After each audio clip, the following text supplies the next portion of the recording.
ఆదికాండం 17వ అధ్యాయము మొదటి వచనం.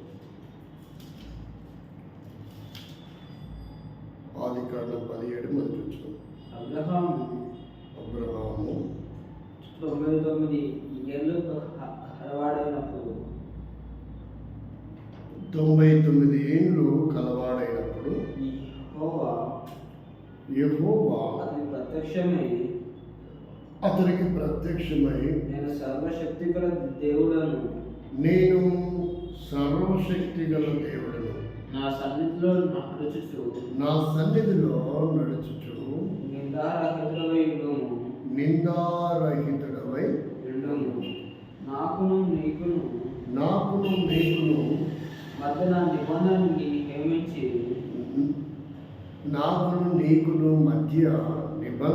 నియమించి నేను అత్యధికంగా అభివృద్ధి పొందించడానికి నీవు అత్యధికంగా అభివృద్ధి పొందించదనని అతనితో చెప్పాను. ప్రేమల తండ్రి, ఈ వాక్య భాగము మాకు దీవెనకరంగా ఆశీర్వాదకరంగా చేయమని మీ రక్త మాంసంలో యోగ్యంగా పరీక్షించుకొని పరిశోధించుకొని నిర్దోషులుగా చేయబడిన వారమై మీ రక్త మాంసం పాల్గొనలు పొందటానికి సిద్ధపరచుకొని స్తుతిస్తూ యేసుక్రీస్తు నామంలో ప్రార్థిస్తున్నాం తండ్రి. ఆమేన్. దేవుని సన్నిధిలో 2 భాగాలు ఉన్నాయి. దేవుని సన్నిధిలో దేవునికి అనుకూలంగా జీవించిన వారు ఎలా ఉన్నారు,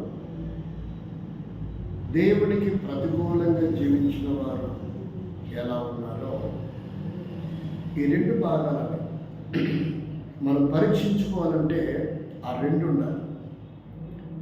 కాబట్టి ఒకటే వస్తువు ఉన్నప్పుడు మనం ఒకటే తీసుకుంటాం. 2 ఉన్నాయి అనుకో, ఏం చేస్తాం? ఏది మంచిదో ఆలోచించి తీసుకుంటాం. అలాగే ఇక్కడ దేవునికి ప్రతికూలమైనటువంటిది ఉంది, దేవునికి అనుకూలమైనటువంటిది కూడా ఉంది. మనము దేవుని సన్నిధిలో ప్రతికూలంగా ఉంటే ఏం జరుగుతుంది, అనుకూలంగా ఉంటే ఏం జరుగుతుందో 2 విషయాలను చూసి అప్పుడు మనం పరీక్షించుకోవాలి.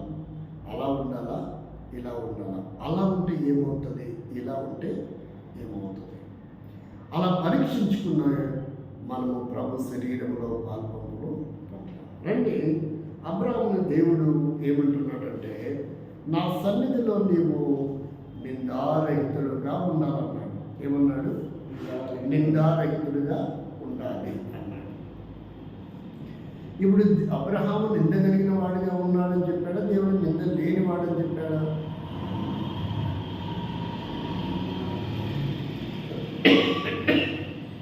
నిందారహితుడుగా ఉండు అన్నాడంటే దేవుని సన్నిధిలో నింద కలిగిన వాడిగా ఉన్నాడా, నింద లేని వాడిగా ఉన్నాడా? నింద కలిగిన వాడిగా ఉన్నాడు. ఏంటి ఆయన నింద కలిగినాడు అంటే, దేవుడు చెప్పాడు, నీ సంతానం వలన వచ్చేవాడని, గర్భఫలం నుండి వచ్చేవాడని నీకు వంశము, నీ కుమారుడు అని మనమే చెప్పాడు. కానీ అబ్రహాము శారా మాటని తొందరపాటు పడి ఒక కొడుకుని కన్నాడు. ఆ విషయంలో దేవుడు అన్నాడు, నువ్వు నేను చెప్పినట్టు వినడం లేదు, నువ్వు నిందారహితుడిగా ఉండమని నేను చెప్తే నువ్వు నింద కలిగిన వాడుగా ఉన్నావు. నేను నిన్ను అత్యధికంగా అభివృద్ధి చేయాలనుకుంటున్నాను.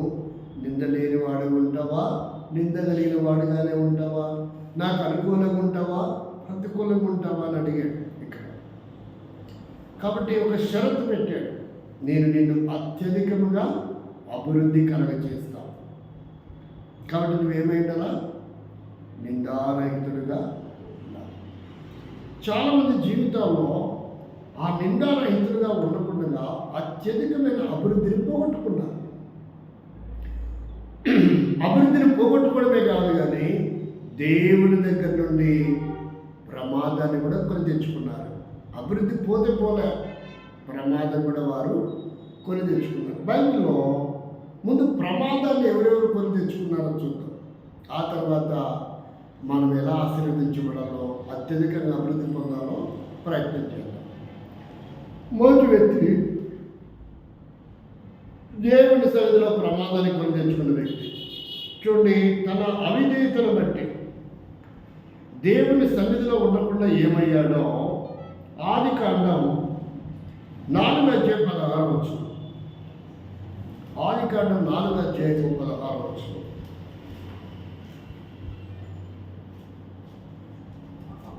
అప్పుడు కయీను యెహోవా సన్నిధిలో నుండి బయలుదేరి వెళ్ళి ఏదేనునకు తూర్పు దిక్కున నోదు దేశంలో ఎక్కడుండాల్సిన వాడు ఇతను? ఎక్కడుండాల్సిన వాడు? దేవుని సన్నిధిలో ఉండాలి ఇతను. ఎక్కడుండాలి? కానీ ఎక్కడున్నాడు? దేవుని సన్నిధి నుండి బయలు వెళ్ళిపోయాడు. కాబట్టి ఈనాడు చాలా మంది ఏసావులు ఉన్నారు. ఎవరున్నారు?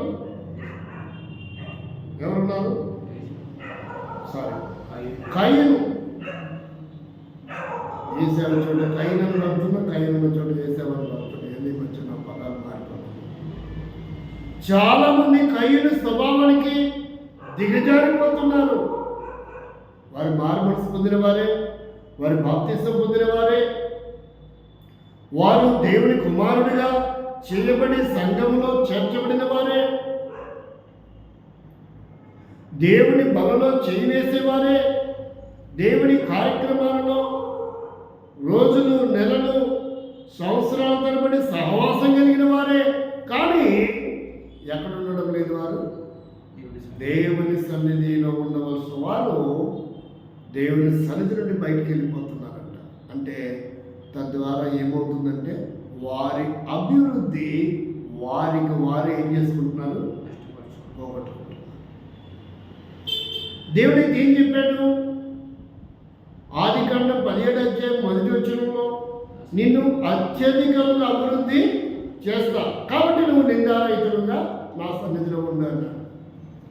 కానీ ఇక్కడ కయీను చూస్తే ఆల్రెడీ దేవుని సన్నిధిలో ఉన్నాడు.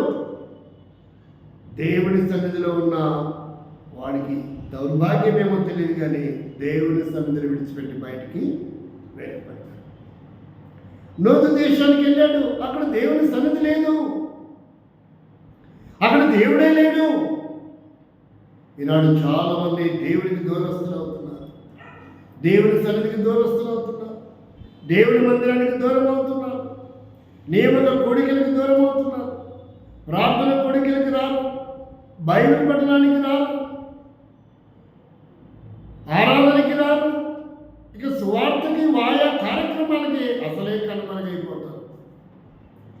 అలాంటి వారందరి జీవితంలో ఎలా అత్యధికంగా అభివృద్ధి పొందుతారు? దేవుడేమో అత్యధికమైన అభివృద్ధి కలగ చేయాలని ఇష్టపడుతుంటే వీళ్ళు ఏం చేస్తున్నారు? అసలు దేవుని సన్నిధినే విడిచిపెట్టిపోతే ఎక్కడి నుంచి అభివృద్ధి వస్తుంది? ఇక ఎందుకంత ప్రయత్నిస్తారో నాకు తెలియదు. నన్ను అడిగారు అనుకోండి, నేనైతే ఎవ్వరికి ఎటువంటి ప్రయత్నం లేను. ఇక దేవుని సన్నిధే ముఖ్యం. మరి వాళ్ళకి ఎందుకు అర్థం కావట్లేదో, ఏం జరుగుతుందో తెలియదు. వాళ్ళకి పట్టిన దయ్యం అంటాడేమో తెలియట్లేదు. దేవుని సన్నిధిని నిర్లక్ష్యం చేస్తారు. వారి జీవితంలో ఒక ఒడంబడిక లేదు, ఒక ప్రణాళిక లేదు, ఒక ప్రత్యక్షత లేదు. ఇక ఎలా ఆశీర్వదించబడతారు? ఒక కమిట్మెంట్ లేదు. దేవుడు ఖచ్చితంగా చెప్తున్నాడు ఇక్కడ, నువ్వు నా సన్నిధిలో నిందారహితులుగా ఉండేవాడు. ఆ ఉంటే ఏం చేస్తావు? అత్యధికంగా అభివృద్ధి చేస్తావు. ఇంకెవడన్నా వద్దనుకుంటాడా? అది కదా కావాలనుకుంటారు. ఎవడైనా ఫ్రీగా అన్నదానం చేస్తుంటే ఎన్ని వందల మంది నిలబడతారు అక్కడ. అదే వైన్ షాప్ దగ్గర ఫ్రీగా మందుకు వస్తున్నాను అనుకో, ఊరు మొత్తం పోయి ఆడేవాళ్ళు ఉండదు. మరి దేవుడు ఆశీర్వాదం ఇస్తానంటే ఎందుకే రాదు? మనకంటే ఆ మందు దాగులే బెటర్. కాసేపు తృప్తి కోసం మందు కోసం ఎన్ని పనులను వదిలిపెట్టి పోయి నిలబడుతున్నారు వైన్ షాప్ తీయ ముందుకే. వాళ్ళే బెటర్ అనిపిస్తుంది నాకు. వాళ్ళకున్న కమిట్మెంటు ఈరోజు విశ్వాసులకు, భక్తులకు, నాయకులకు, సేవకులకు లేదు. వాళ్ళ కమిట్మెంట్ చూడండి. షాపు తీయటానికి ముందే అరగంట, గంట ముందు నిలబడుతున్నారు ఎండలో కూడా క్యూలో. కొన్ని చోట్ల అన్నదానం పెడతామంటే అక్కడ కూడా క్యూలో నిలబడి ఉంటారు. మరి ఎందుకు దేవుని సన్నిధికి రారు? ఇక్కడ అత్యధికమైన అభివృద్ధి, ఆశీర్వాదం ఉందంటే అంటే వీళ్ళకి మానవ స్వభావమే పనిచేస్తుంది తప్ప దేవుని ఆత్మ కానీ దేవుని స్వభావం కానీ వారిలో పనిచేయట్లేదు. కానీ నాకు అనిపిస్తుంది ఆ త్యాగబోతులే బెటర్ అనిపిస్తుంది. ఆ అన్నదానం దగ్గర క్యూలో నిలబడినోళ్ళే బెటర్ అనిపిస్తుంది. ప్రసాదం పెడతామంటే ఎగబడతా ఉంటారు కొంతమంది. ఆ ట్రాక్టర్లు వెళ్తూ ఉంటే గుంపులు గుంపులుగా నాకు కొంచెం అని. మరి వాళ్ళకున్న కమిట్మెంట్ బైకుల మీద పోతా, బండి పార్కింగ్ చేసి పరిగెత్తిపోయి చేత చాపుతారా లేదా? మరి ఎందుకు దేవుడి ఆశీర్వాదం ఇస్తుంటే రాలోని? అందుకని హిందువులకి ఎక్కువ ఎందుకు ఆశీర్వాదం వస్తుంది? వాళ్ళు కమిట్ అవుతున్నారు. అక్కడ ప్రార్థనకు వెళ్ళే వారు ఎందుకు ఆశీర్వదించకూడదంటే ఆశీర్వాదం ఇస్తామంటే ఒప్పుకోవట్లేదు కదా, ఆశీర్వాదం ఇస్తామంటే రావట్లేదు కదా. అందుకే ఏశావు జీవితము ఇంతగా దరిద్రైపోవడం గల కారణం కయ్యను. సార్ పదాలు అలాగే వస్తుంటాయి కదా. కయ్యను ఇంతగా దరిద్రైపోవడానికి గల కారణం ఏంటంటే దేవుని సన్నిధి విడిచిపెట్టాడు. ఏం చేశాడు? రెండో జాబితా చూద్దాం. రెండో జాబితా ఏంటో చూడండి. ఆదికాండం రెండో జాబితా ఎలాంటి వారంటే వాళ్ళు దేవుని సన్నిధిలోనే ఉన్నారంట. ఎలా ఉన్నారు చూడు, 6:11 రెండో జాబితా ఎలాంటి వారు? ఆదికాండం 6:11 భూలోకము దేవుని సన్నిధిని చెడిపోయి ఉండెను, భూలోకము బలత్కారముతో నింపబడి. రెండవ జాబితా ఎలాంటి వారంటే భూలోకం అంతా చెడిపోయినారంట. ఎక్కడున్నారు? భూలోకాన్ని చూసినప్పుడు, దేవుని సన్నిధి కొలత పెట్టినప్పుడు అందరూ ఏమైపోయినారంట? చెడిపోయినారు. అందుకే జలప్రళయాన్ని దేవుడు అనుమతించాడు. పశువులు పోయినాయి, ఏనుగులు పోయినాయి, గాడిదలు పోయినాయి, ఒంటెలు పోయినాయి, ఇండ్లు పోయినాయి, భార్య పిల్లలు పోయినాయి, ఆస్తులు పోయినారు, అన్నీ పోగొట్టుకున్నారు. చివరి వాళ్ళు కూడా జలప్రళయంలో మునిగిపోతూ వచ్చారు. ఎందుకని? వీళ్ళు దేవుని సన్నిధిలో ఏమై ఉన్నారు? చెడిపోయి ఉన్నారు, భ్రష్టు పట్టిపోయి ఉన్నారు, చెడ్డ అలవాట్లు పడ్డారు, చెడ్డ కార్యాలు చేస్తున్నారు, దేవుని దృష్టికి నీచమైన వారుగా మారిపోయినారు. కాబట్టి అత్యధికముగా అభివృద్ధి పొందవలసిన వారు కుటుంబాలు ఏమైపోయినారు? నాశనమైపోతూ వచ్చారు. దేవుడు వారిని నాశనం చేయలేదు. వారు దేవుని సన్నిధిలో చెడిపోయి ఉన్నారు కనుక ఆ జల ప్రళయంలో ఏమైపోయినారు? మొత్తం నష్టపోయినారు. దేవుని మాట వినలేదు. అదే జల ప్రళయం కాలంలోనే నోవాహు కుటుంబం కూడా ఉంది. వారు కూడా నాశనమైనారా? కాలేదు. వారు ఎందుకని? వారు దేవుని సన్నిధిలో చెడుతనం చేయలేదు. కాబట్టి వారు అభివృద్ధి పొందినారు, ఆశీర్వదించబడ్డారు. 9వ అధ్యాయం చదువుండి. వారు నాశనం తప్పించుకున్నారంట, నిజంగా అభివృద్ధి పొందారంట. 9వ అధ్యాయం ఆదికాండం 6వ మరణ రక్తం చెందించి వాళ్ళ రక్తము. టాపిక్ ఏంటి? టాపిక్ ఏంటయ్యా? అది చదివితే సరిపోతుంది. మీరు ఫలించి అభివృద్ధి పొంది. ఏమని చెప్తున్నాడు? ఫలించి అభివృద్ధి పొంది. ఏమని చెప్తున్నాడు? 7వ వచనంలో ఏమంటున్నాడు?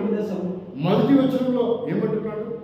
భూమియు దేవుడు నోవహును అతని కుమారులను మరియు దేవుడు నోవహును అతని కుమారులను ఆశీర్వదించి మీరు ఫలించి అభివృద్ధి పొంది భూమిని. కాబట్టి ఈ కుటుంబానికి ఎందుకు చెప్పాడు? వీరు దేవుని సన్నిధిలో ఉన్నారు. కాబట్టి మిగతా వాళ్ళందరూ జలప్రలయంలో నాశనమవుతూ వచ్చాడు. కయ్యను నాశనమవుతూ వచ్చాడు. దేవుని సన్నిధిలో మనం ఎలా ఉండాలా? ఆయన దేవుని సన్నిధి దూరం అయ్యారు. వీరు దేవుని సన్నిధిలో చెడిపోయి ఉన్నారు, భ్రష్టు పట్టి ఉన్నారు. అందువల్ల ఎంతో ఘోరమైన ప్రమాదం, నష్టాన్ని వారు రుచి చూసిన వారుగా ఉన్నారు. దేవుని వాక్యాన్ని మనం గమనిస్తే యోనా గ్రంథం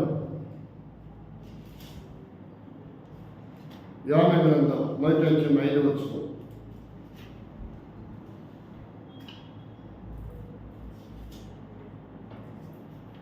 యోనా గ్రంథం మొదటి అధ్యాయం 5వ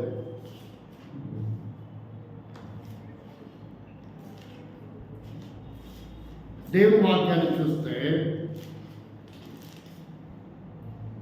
743 పేజీ నెంబర్. యోనా గ్రంథంలో మొదటి అధ్యాయంలో 3వ వచనం. అయితే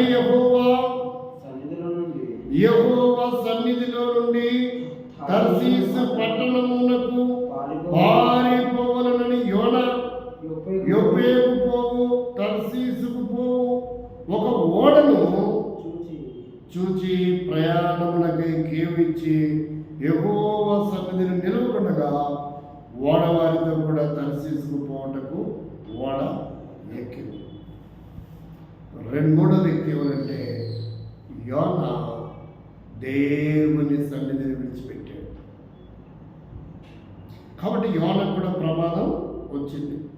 ఎంత ప్రమాదం అంటే అతను ఓడలో ఉన్నవాడు ఎక్కడికి వెళ్ళాడు తెలుసా? ఓడలో ఉన్నవాడు ఎక్కడికి వెళ్ళాడు తెలుసా? ఎక్కడికి వెళ్ళాడు? 11వ వచనం. 10-11 తను చెప్పుకుంటాడు. తాను యెహోవా సన్నిధి నుండి పారిపోనట్లు అతడు ఆ మనుషులకు తెలియజేసి ఉండెను గనుక వారి సంగతి తెలుసుకొని మరింత భయపడి నీవు చేసిన పని ఏమైతే అడిగిరి. అప్పుడు వారు సముద్రము పొంగుచున్నది, తుఫాను అధికమవుతున్నది, సముద్రము మా మీదకి రాకుండా నిమ్మలించినట్లు మేము నీకేమి చేయవలనని అతను అడగా యోనా అంటున్నాడు, నన్ను బట్టియే ఈ గొప్ప తుఫాను మీ మీదకి వచ్చినగా నాకు తెలిసింది. నన్ను ఎత్తి సముద్రంలో పడేది. ఎందుకు ఇంత ఘోరమైన ప్రమాదం యోనాకు వచ్చింది? సముద్రంలో పడాల్సిన పరిస్థితి ఏంటి? పిల్లకాలు కాదది, చిన్న నది కాదది, ఒక వాగు కాదు కదా. సముద్రంలో పడడానికి ఇష్టపడ్డాడు. సముద్రంలో పడితే ఎంత ఘోరమైన ప్రమాదం. అయినా దైవ దేవుడు అతన్ని మరణానికి అప్పగించకుండా ఒక చేపకు అనుమతించి అతను ఎలాగైనా నా సన్నిధిలోకి వస్తాడేమో ఒక అవకాశాన్ని ఇచ్చాడు. పరీక్షించుకున్నాడానికి అవకాశం ఇచ్చాడు. యోనా తిమింగిల కడుపులోకి వెళ్ళి పరీక్షించుకుని ప్రార్థన చేశాడు. ఏమని? యెహోవా తప్ప నన్నెవడు ఇక కాపాడలేడు, రక్షించలేడు, క్షమించు ప్రభువా, నన్ను క్షమించు నాయనా అని అక్కడికి వెళ్ళి ప్రార్థన చేశాడు. కాబట్టి మనం భూమి మీద ఉన్నప్పుడే వ్యాధులు, బాధలు, శ్రమలు, ఇబ్బందులు, అప్పులు, ప్రమాదాలు, యాక్సిడెంట్లు, మరణాలు రాకమునిపే, యోనాలాగా ఘోరమైన ప్రమాదం జరగకమునిపే ప్రభువా ఎదుట నిలబడి ప్రాణ ఎదుట చేరి, ప్రభువా నాలో అవిధేయతుంది, నీ సన్నిధికి దూరమైన దుర్మార్గురాల్ని, నీ యొక్క కోడికలు రాలేకపోయిన వారిని, నీ యొక్క కోడికలలో పాల్పంపులు పొందలేకపోయాను, నీ చిత్తం జరిగించలేకపోయాను, నీ సన్నిధిలోకి రాలేకపోయాను, భ్రష్టు పట్టిపోయాను ప్రభువా. ఎంతో నష్టం, ప్రమాదం దాని పరిణామ స్థానం నేను అనుభవిస్తున్నా. కుటుంబంలో నెమ్మది లేదు, పిల్లల మాట వినడం లేదు, సరైన చదువులు లేవు, సరైన ఉద్యోగాలు లేవు, వివాహాలు లేవు, సంతానం లేదు, అప్పులు, సమస్యలు, వేదనలు, కలవరం, భయాలు. మరణాభయం భయం ఎందుకు వచ్చింది అంటే దేవుని సన్నిధికి దూరమయ్యాను. ప్రియ సోదరి సోదరుల, ఈ వాక్యం ఏంటంటే జీవితంలో ఎన్ని సంవత్సరాలు దేవుని మందికి వెళ్ళడానికి, ఎన్ని వారాలు నియమక కోరికలు మానేసావు, స్నేహితులతో, బంధువులతో, ఫంక్షన్లతో ఎక్కడెక్కడో గడిపావు, దేవుని సన్నిధికి దూరమయ్యావు. తద్వారా నీకెంతో ప్రమాదం, నష్టం, ఇబ్బందులు, వేదనలు, నిట్టూర్పులు. అందుకదా నీ ఉద్యోగం పోయింది, అందుకదా నువ్వు సస్పెండ్ అయింది, అందుకదా నీకు ప్రమోషన్ రాకుండా పోయింది, అందుకదా నీకు ఇంక్రిమెంట్ రాకుండా పోయింది, పనిష్మెంట్ వచ్చింది ఎందుకు నీకు? ఎన్నోసార్లు ట్రై చేస్తున్నావు ట్రాన్స్ఫర్ కొరకు, ట్రాన్స్ఫర్ అనుమతించబడట్లేదు. ఎన్నోసార్లు రిజైన్ లెటర్ ఇస్తున్నావు, రిజైన్ ఒప్పుకోవట్లేదు. ఎన్నోసార్లు ప్రమోషన్ కొరకు ఎదురు చూస్తున్నావు, ప్రమోషన్ రావట్లేదు. ఎన్నోసార్లు ట్రాన్స్ఫర్ కొరకు ఎదురు చూస్తున్నావు, ట్రాన్స్ఫర్ రావట్లేదు. నీ పిల్లల వివాహం, నీ పిల్లల సంతోషం, చదువుల కొరకు, ఉద్యోగాల కొరకు, వ్యాపారాల కొరకు, వ్యవసాయం కొరకు, ఎన్నిటికో వరకు నువ్వు ఎదురు చూస్తున్నావు. కానీ ఎందుకు ఫెయిల్ అయిపోతున్నావు తెలుసా? ఎందుకు ఆ ప్రమాదంలో ఉన్నావో తెలుసా? దేవుని సన్నిధికి దూరమయ్యావు. దేవునితో సంబంధం తెగిపోయింది, దేవునితో సహవాసం లేదు, మందిరంతో సంబంధం లేదు, కార్యక్రమాలతో సంబంధం లేదు, సహవాసంతో సంబంధం లేదు. ఎక్కడెక్కడో గడుపుతున్నావు. ఎప్పుడు ఉంటున్నావో, ఏం చేస్తున్నావో, ఎప్పుడు వస్తావో, ఎప్పుడు పోతావో తెలియదు. అలాంటప్పుడు దేవుని ఆశీర్వాదం పొందలేము. దేవుని సన్నిధి కొరకైన తపన ఇవాళ నష్టపోవడానికి ఇదే బలమైన కారణం. సోదరి సోదర, ఆయన సన్నిధిలో వస్తే నువ్వు గొప్ప విజయాన్ని పొందుతావు. ఆయన సన్నిధి నీకు క్షేమాన్ని కలిగిస్తుంది. ఆయన సన్నిధి నిన్ను ఆశీర్వాదవంతంగా చేస్తుంది. ఆయన సన్నిధి ఆరోగ్యాన్ని కలిగిస్తుంది. ఆయన నిన్ను, నీ కుటుంబాన్ని, వంశాన్ని, సంఘాన్ని, సహవాసాన్ని ఉన్నత స్థితిలో ఉంచుకోబోతున్నాడు. ఆయన సన్నిధిలో శ్రమైన, కరువైన, కష్టమైన, ఇబ్బంది అయిన, బాధ అయిన, వేదనైన, నిట్టూర్పైన, ఓర్పుతో, సహనముతో నువ్వు ఆయన సన్నిధిలో కనిపెడితే నీ వారు గొప్ప రక్షణ పొందుతారు. నీ రోగం తగ్గుతుంది. ఒకటి రెండు మాటలు జ్ఞాపకం చేస్తాను. నష్టాలు పోయిన వారి జీవితాలు చూశాం, లాభం పొందిన వారి జీవితాలు చూద్దాం. రండి, దేవుడు ఆది కారణం 50 లక్షల కొరకు ప్రార్థనాడుతున్నామో. ఆది కాండం 18వ అధ్యాయం మొదటిదిగా చూస్తే మరలా మనం ఆది కాండం దగ్గరకు ఆది కాండం 18వ అధ్యాయం ఇక్కడ జ్ఞాపకం చేస్తూ ఉంటున్నాడు. ఒక కుటుంబ క్షేమం కొరకు, ఒక వ్యక్తి రక్షణ కొరకు, ఒక గ్రామం కొరకు, ఒక సంఘం కొరకు, ఒక జిల్లా కొరకు, ఒక మండలం కొరకు, ఒక రాష్ట్రం కొరకు, ఒక దేశం కొరకు నువ్వు ఎప్పుడైనా దేవుని సన్నిధిలో గడిపావా? దేవుని సన్నిధిలో గడిపితే నువ్వు ఏ వ్యక్తి కొరకైతే దేవుని సన్నిధిలో గడుపుతావో ఆ వ్యక్తి మారు మనసు పొందుతాడు. ఏ వ్యక్తి కొరకైతే నువ్వు దేవుని సన్నిధిలో గడుపుతావో ఆ కుటుంబం బాగుపడుతుంది. ఏ వ్యక్తి రోగం, సమస్యల కొరకైతే దేవుని సన్నిధిలో గడుపుతావో ఆ కుటుంబం, ఆ వ్యక్తి బాగుపడతాడు. కాబట్టి మీ ద్వారా కొంత వ్యక్తులను, కొన్ని కుటుంబాలను, కొన్ని సంఘాలను, సమస్యలను పరిష్కారం చేయాలని దేవుడు ఇష్టపడుతున్నాడు. నువ్వు దేవుని సన్నిధిలో నిలబడతావు. చూడండి, అబ్రహాము గురించి రాయబడింది. ఆ ప్రత్యేకమైన మాటలు కనుక మనం చదివితే ఏమని రాస్తున్నాడో చూడండి. అబ్రహాము ఇంకను అన్నమాట.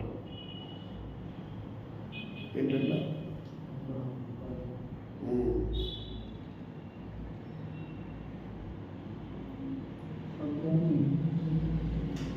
అబ్రహాము ఇంకా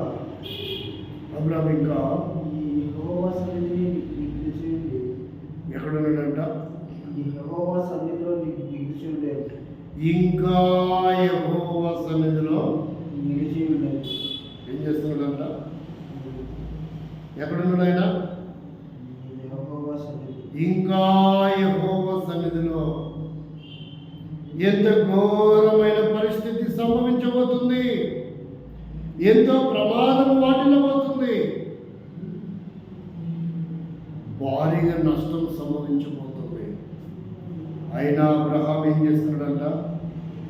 ఇంకా యెహోవా సన్నిధిలోనే ఏం చేస్తున్నాడు? ఆ చదువు. అప్పుడు అబ్రాము సమీపించిట్లను దుష్టులతో కూడా దుష్టులతో కూడా నీతిమంతులని నాశనం చేయుదువా.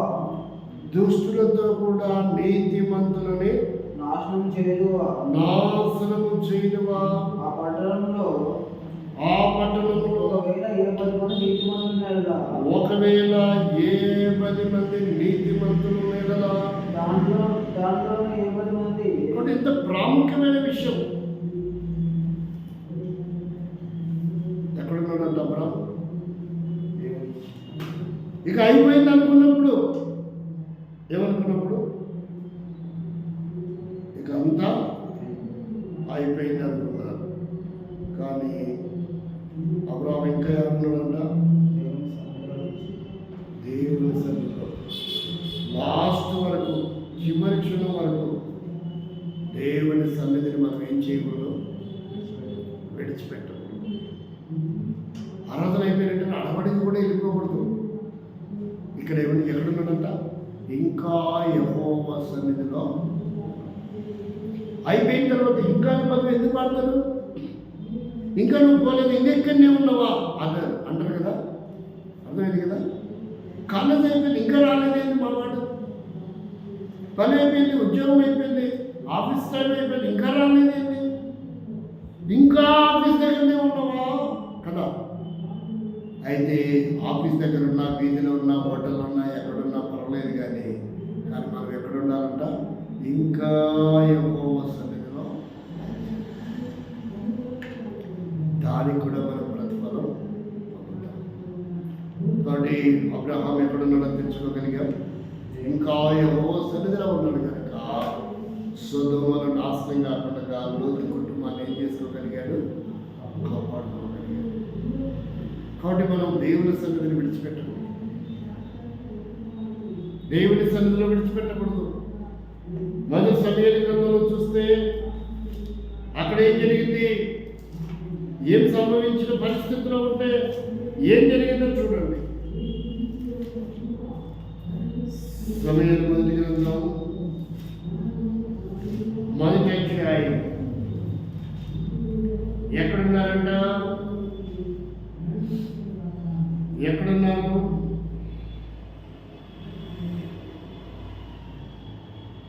మొదటి అధ్యాయము 10వ వచనం.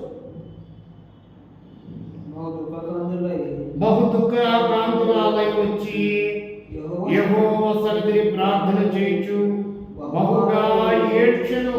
ఎక్కడుంది? యెహోవా సన్నిధిలో ఉంది. ఎక్కడ కింద భాగంలో చూస్తే దేవుడు వాగ్దానం చేస్తున్నాడు. ఆయన సన్నిధిలో ఎప్పుడు వెళ్తామో అప్పుడు వాగ్దానం ఏంటంటే 11వ వచనం. సైన్యములకు యెహోవా సెలవిచ్చినది, నీ సేవకురాలని నాకు కలిగి ఉన్నది శ్రమ చూచి నీ సేవకురాలని నన్ను మరొక జ్ఞాపకం చేసుకుని నీ సేవకురాలని నాకు మగపిల్లను దయచేసి ఎడలా వారి తల మీదకి క్షౌరపు కత్తి ఎన్నటికి రానియక వాడు బ్రతుకు దినములన్నిటను నేను వారిని యెహోవానకు నీకు అప్పగింతును మొరకుబడి చేసుకున్నాను. ఆమె యెహోవా సన్నిధిని ప్రార్థన చేయుచుండగా ఏంటంట? ఇంకా ఎక్కడుంది? యెహోవా సన్నిధిలోనే ఉంది. ప్రార్థన చేసుకుని చుండగా ఏలియాను కనిపెట్టుచుండను. ఆమె ఇంకా యెహోవా సన్నిధిలో ఉంది, దుఃఖంతో వేదనతో ఉంది. అదైనా వచనం. అన్నాది కాదు నా ఏలినవాడా, నేను మనోదుఃఖము గల దానై ఉన్నాను, నేను ద్రాక్షారసంలోని మద్యములను పానము చేయలేదు, కానీ నా ఆత్మ యెహోవా సన్నిధిని కుమరించుకుంటుంది. ఏంటంట? ఎక్కడ కుమరించుకోవాలి మనం? దేవుని సన్నిధిలో. ఇంకా ఉంది, ఇంకా ఉంది. ఎప్పుడైతే ఇంతగా దేవుని సన్నిధిలో గడిపిందో అప్పుడు దేవుడు ఏం చెప్తూ వచ్చాడో తెలుసా? 17వ వచనం, అతడు ఏలి నీవు క్షేమంగా వెళ్ళము, ఇశ్రాయేలు దేవుడితో నువ్వు చేసుకునే మనం ఆయన నీకు దయచేయు. కాబట్టి తన జీవితంలో దేవుని సన్నిధిలో గడిపిన కారణం చేత ఎన్నో సంవత్సరాల నుండి ఉన్న సమస్య, ఎన్నో సంవత్సరాల నుండి మోయబడిన గర్భం దేవుడు ఏం చేశాడు? తెరిచి ఆమెకు కుమారుణ్ణి ప్రసాదించాడు. కాబట్టి ఇంకా ఎందుకు దేవుని సన్నిధిలో ఉండాలంటే నీ కొరత, నీ అవసరత, నీ అక్కర తీర్చబడాలంటే దేవుని సన్నిధిని విడిచిపెట్టకూడదు. దేవుని సన్నిధిని విడిచిపెట్టకూడదు. నిమిషాల తరబడి, గంటల తరబడి, రోజుల తరబడి దేవుని సన్నిధిలో ఇంకా ఎవరు గడుపుతారో వారి కొరకే దేవుడు ఏమైనా చేయడానికి సిద్ధంగా, ఏమైనా ఇవ్వడానికి సిద్ధంగా. మనం ఇట్లా వచ్చే 5 నిమిషాల నుండి అటు వెళ్ళిపోతే ఏం జరుగుతుంది? ఇటు వచ్చి 10 నిమిషాల నుండి అటు వెళ్ళిపోతే ఏం జరుగుతుంది? మన కంపెనీలో, మన వ్యాపారంలో, మన ఉద్యోగంలో, మన కాలేజీలో, మన వ్యవసాయంలో, మన పర్సనల్ విషయాల్లో ఎంత టైం గడుపుతామో అంత టైము దేవునితో మనం గడపగలమా?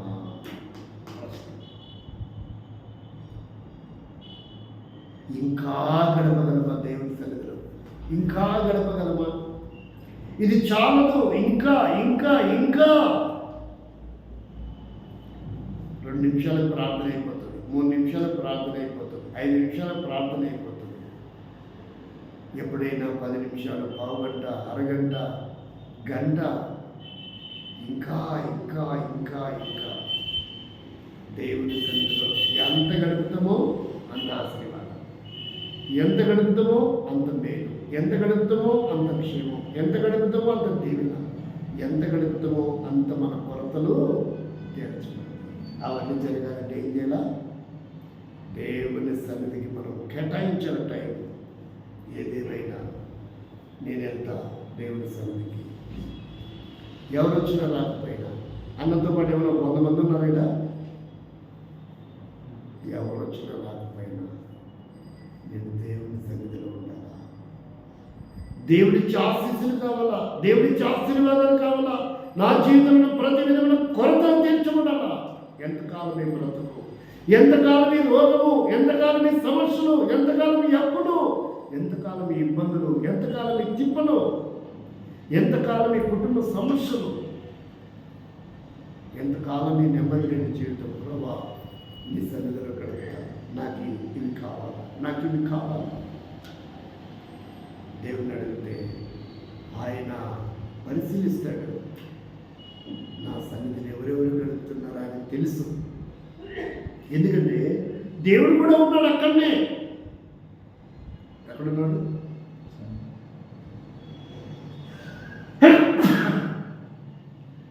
దేవుడు తన సన్నిధికి దూరం ఎప్పుడు కాదు. దేవుని పిల్లలు ఎప్పుడైతే తన సన్నిధికి వస్తారో దేవుడు ప్రత్యక్షమవుతాడు. వారి ప్రార్థన ఆలకిస్తాడు, వారి సమస్యని పరిష్కరిస్తాడు, వారి జీవితంలో ప్రతి కొరత తీస్తాడు, వారి అద్భుతాలు చేస్తాడు. ఇప్పుడు ఎవరెవరు నా సన్నిధిలో ఉన్నారా అని దేవుడు చూస్తూనే ఆయన సన్నిధి ముఖ్యం. అందుకే నేను ఏమంటానంటే శనివారము ఎవరున్నా లేకపోయినా ఏం చేస్తాం?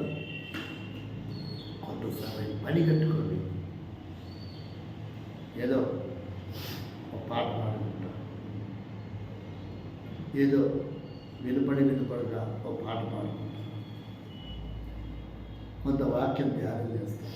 దాని తర్వాత ఎంతో టైం ఎక్కడికైనా ప్రోగ్రాం పరిచయం ఉంటే ప్రార్థన 10:30-11కి ఆపుతా, లేదంటే 12:30 ఎప్పుడు కూడా 1:30 ముందు ప్రార్థన ఎప్పుడు ఆపం.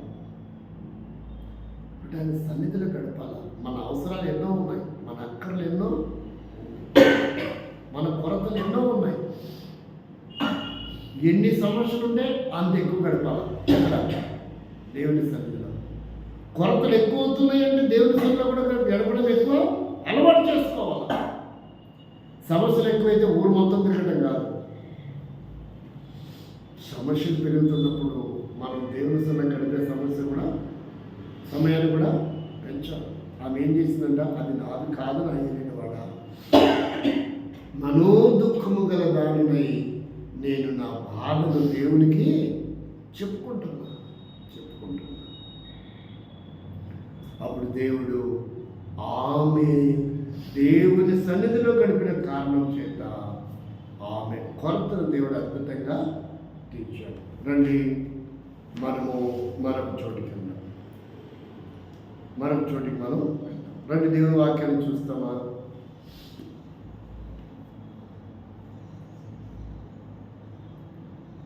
దేవుడి వాక్యాన్ని చూస్తే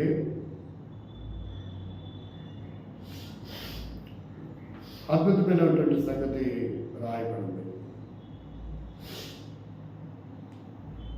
ఏమని రాస్తూ వచ్చాడు చూడు.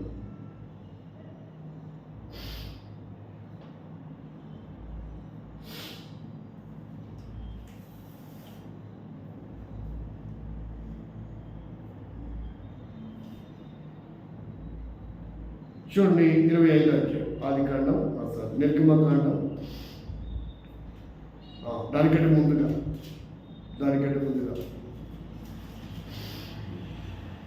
23 అధ్యాయం 17 వచనం. ఇక్కడ 3 విషయాలు చెప్తాను. 23:17 త్వరగా చదువు. సంవత్సరమునకు 3 మార్లు పురుషులలో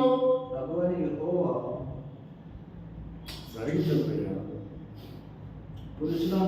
పురుషులందరూ ప్రభువైన యెహోవా సన్నిధిని అదొక నియమం. ఇశ్రాయేలులకు దేవుడు పెట్టిన నియమం ఏంటి?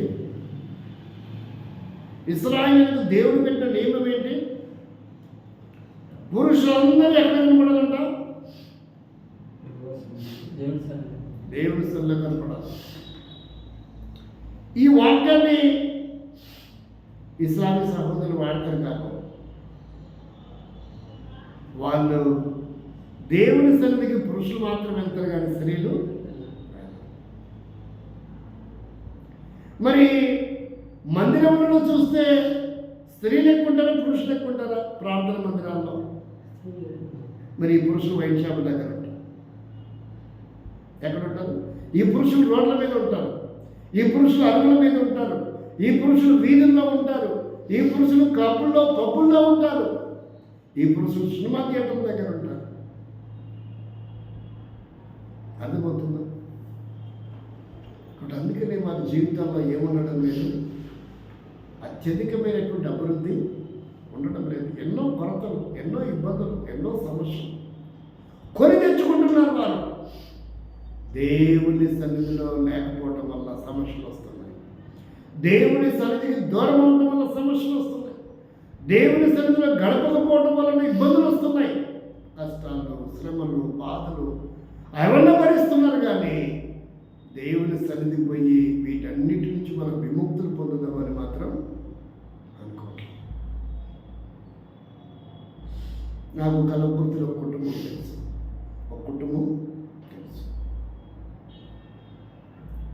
ఆ కుటుంబానికి నేను పని కట్టుకొని వెళ్తా.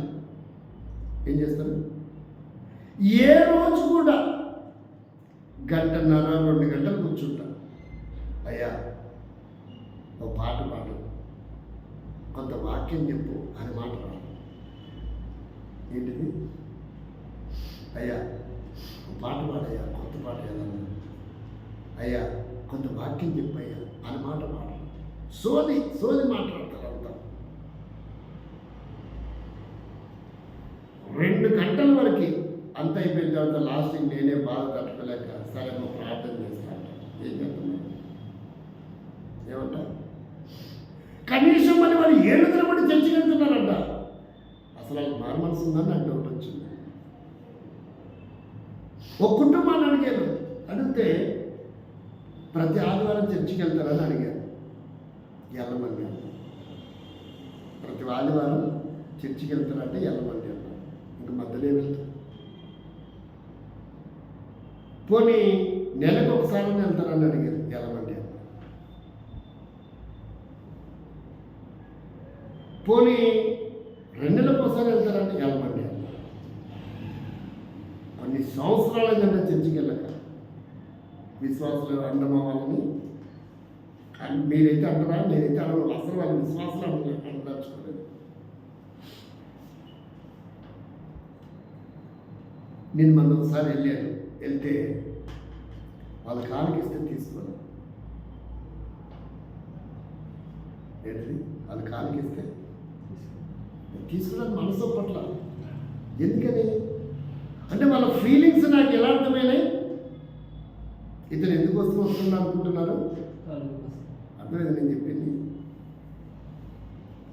అట్టాడు వాళ్ళ ఇంటికి అట్ట అనుకుంటే కనీసం ఈ తలలోంచి గాలిపోతుంది కదా దువ్వినప్పుడు వెంట్రుక, ఆ వెంట్రుక కూడా ఆయన పడకూడదు అనుకుంటా. ఒకసారి మనం తల దువ్వినప్పుడు ఏమైపోతాయి? వెంట్రుకలు రావుతాయి. ఆ వెంట్రుక కూడా అక్కడ రాలకూడదు. ఎందుకంటే దానికి కూడా లెక్క ఉంది.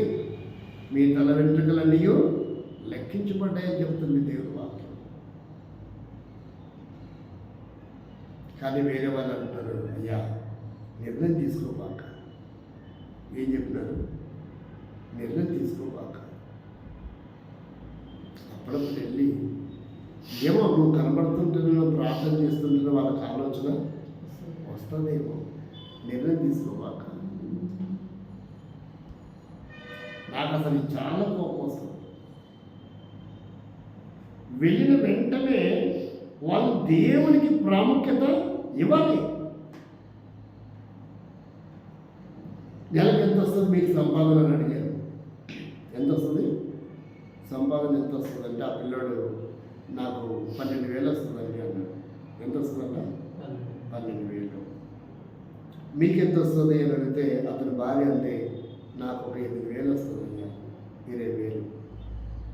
వాళ్ళ నాన్న మీకెంత వస్తుందండి అంటే నాకు ఏం రాదయ్యా, ప్రభుత్వం ఇచ్చేది ఏదన్నా అప్పించింది. వాళ్ళ భార్యను అడిగినా మీకెంత వస్తుందమ్మా అంటే అయ్యా నేను జాబ్ చేసి రిటైర్డ్ అయినా నాకు ఒక 15,000 వస్తుంది.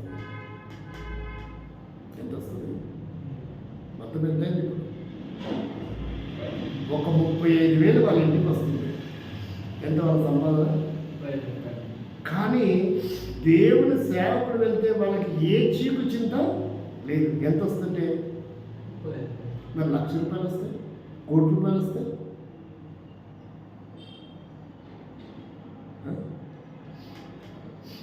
ఒక ఆయన మీకు గుర్తు చేస్తాను. ఈ కుటుంబం పెట్టింది కదా, బైబిల్ ఉన్న ఒక కుటుంబాన్ని గుర్తు చేస్తాను. రండి. ఆదికాండం కాదు, అపోస్తలుల కార్యం. ఒక కుటుంబాన్ని గుర్తు చేస్తాను. మరి ఆ కుటుంబం పెట్టాడో చూడండి. ఆ కుటుంబానికి అసలు సేవకుడు రాలా. ఆ కుటుంబానికి సేవకుడు రాలేదు అసలు. ఆయనకి ఎన్ని పనులున్నా సేవకుడు రాకపోయినా సేవకుడు పిలిపించుకోండి, పనులు వదిలిపెట్టుకోండి, బంధువులు పిలిపించుకోండి. ఆయన రాక కొరకు ఎదురు చూస్తూ ఉన్నాడంట. ఈ కుటుంబం పెట్టాడో చూడండి. 10వ అధ్యాయం 3 రోజులైంది. 24 రోజు. ఆయన పేరేంటి? కొర్నేలి. ఆ వచ్చే పాస్టర్ గారి పేరేంటి? పేతురు. 2 మనుషులు పంపించాడంటే ఆయన తీసుకొచ్చుకోవడానికి. మరునాడు వారు కైసరులో ప్రవేశించి అప్పుడు కొర్నేలి అంటే ఒకటి కొర్నేలి, రెండవది తన బంధువులను, మూడవది ముఖ్య స్నేహితులను పిలిపించుకొని వారి కొరకు కనిపెట్టుకొని ఉండెను. పేతురు లోపలికి రాగానే కొర్నేలి అతను ఎదుర్కొని అతని పాదముల మీద పడి నమస్కారం చేస్తున్నాం. ఈ కొర్నేలి ఎవరు? బిచ్చగాడు కాదు, అడుక్కున్నాడు కాదు, ఏదో పింఛను వచ్చేవాడు కాదు, ఒక సాధారణమైన కుటుంబం కాదు. 100 మందికి ఇతను అధిపతి.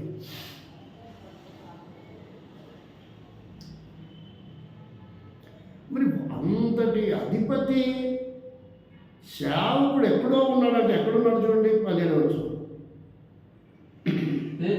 పేతురు తన కలిగిన దర్శనం ఏమిటని తనలో తాను ఎడుతోచుకుండగా కొర్నేలి పంపిన మనుషులు సీమోను ఇల్లు ఏదని విచారించి తెలుసుకొని వాటిని నిలిచి ఇంటి వారిని పిలిచి, పేతురు తాను మారు పేరు గల సీమోను ఇక్కడ దిగి ఉన్నాడని అడిగి, పేతురు ఆ దర్శనం గురించి యోచించుతుండగా ఆత్మ ఇదిగో 3 మనుషులు నిన్ను వెలుగుతున్నారు, నీవు లేచి క్రిందికి దిగి సందేహంగా వారితో కూడా వెళ్ళమని. చూసారా, ఎక్కడో ఉన్న పేతురు కొరకు కొర్నేలి 3 మనుషులు పంపించాడంట.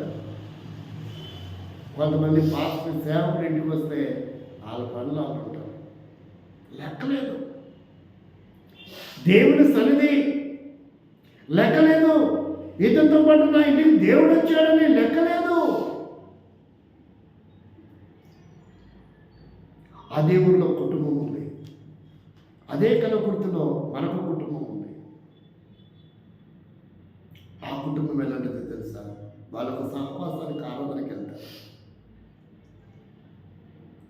వాళ్ళ వయసెస్ ఒక సహవాసానికి ఆరాధనకి వెళ్తారు. కానీ నాకు ఎప్పుడు దొరకట్లేదు. వాళ్ళ నందిగామ దగ్గర ఊరు.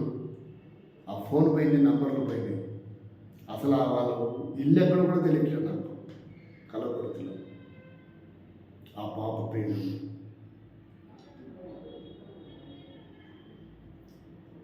భానుశ్రీ. వయసెస్ వాళ్ళమ్మ నాన్నలు ఆ నందిగామ దగ్గర అసలు నేను వెళితే ఎంత ఎదురు చూస్తారో. వాళ్ళ నాయనమ్మ ముసలి 85 ఏళ్ళు 90 ఏళ్ళు. నేనైతే అయ్యా ఎప్పుడు వస్తావా నీ కొరకు మేము ఎదురు చూస్తున్నాం అయ్యా. ఏమంటారు? ఎప్పుడు వస్తావా? ఈరోజు చాలామందికి దేవుడు భయం లేదు. మళ్ళీ చచ్చిపోతామంటారు, దేవుడు నమ్మామంటారు. ఏందో నాకు అర్థం కాదు. సేవకుడు వస్తే నిర్లక్ష్యం, ఏయో పనులు పెట్టుకుంటారు. కొర్నేలి ఎలా అంటాడు? ఇంతగా కొర్నేలి ఆశీర్వదించబడ్డానికి ఇదే కారణం. ఏ సంబంధం లేని దగ్గర వ్యక్తిని మనసులు పంపించి పిలిపించుకొని కొర్నేలి బంధువులు, కొర్నేలి ముఖ్య స్నేహితులు అంటే బెటాలియన్లు ఎంత ప్రాముఖ్యమైన వాళ్ళు, వారందరినీ పిలిపించుకొని సేవకుడు ఎప్పుడు వస్తాడని ఎదురు చూస్తున్నారు. ఇలాంటి దేవుని సన్నిధిలో ఇలా ఎదురు చూసే వారిని ఆశీర్వదిస్తారు దేవుడు. వచ్చినాడా? వస్తాను. ఇలాంటి వారిని దేవుడు ఆశీర్వదించాడు. వస్తాడని ఎదురు చూస్తూ ఉండాలి. అన్నీ రెడీ చేసుకొని సిద్ధపరచుకొని ఎదురు చూస్తూ ఉండాలి. ఆ కుటుంబము దేవుని సన్నిధిలో ఆశీర్వదించబడతారు. చాలామంది దేవుని సన్నిధికి దూరం అయిపోతున్నారు. ఒక సేవకుడు ఇంట్లోకి వస్తే కలకుర్తిలో ఇలా కొన్ని కుటుంబాలు ఉన్నాయి నాకు పరిచయస్తులు. అర్థంతరంగా పరిచయం అవుతూ వచ్చారు వాళ్ళు. ఒక కుటుంబం ఉంది, వాళ్ళ ఇంటికి నెలకి 150 మంది సేవకులు వస్తారంట. నెలకి ఎంతమంది? ఏ సేవకుడు వచ్చినా అన్నం వడ్డించి తినకుండా పంపాలంట. ఎప్పుడు కూడా ఏటమన్నా రాని వాడు. నేను ఎప్పుడు 5 గంటలకు పోయినా, 8 గంటలకు పోయినా, సాయంత్రం ఇప్పుడు 5 గంటలకి అన్నం తింటున్నా. 5 గంటలకి వేడి అప్పుడే తిన్నారంట వాళ్ళు. అన్నం ఉంది, అన్నం ఇంకా ఒక మనిషికి ఎప్పుడు ఉంటుంది. తిన్నారంట వాళ్ళు.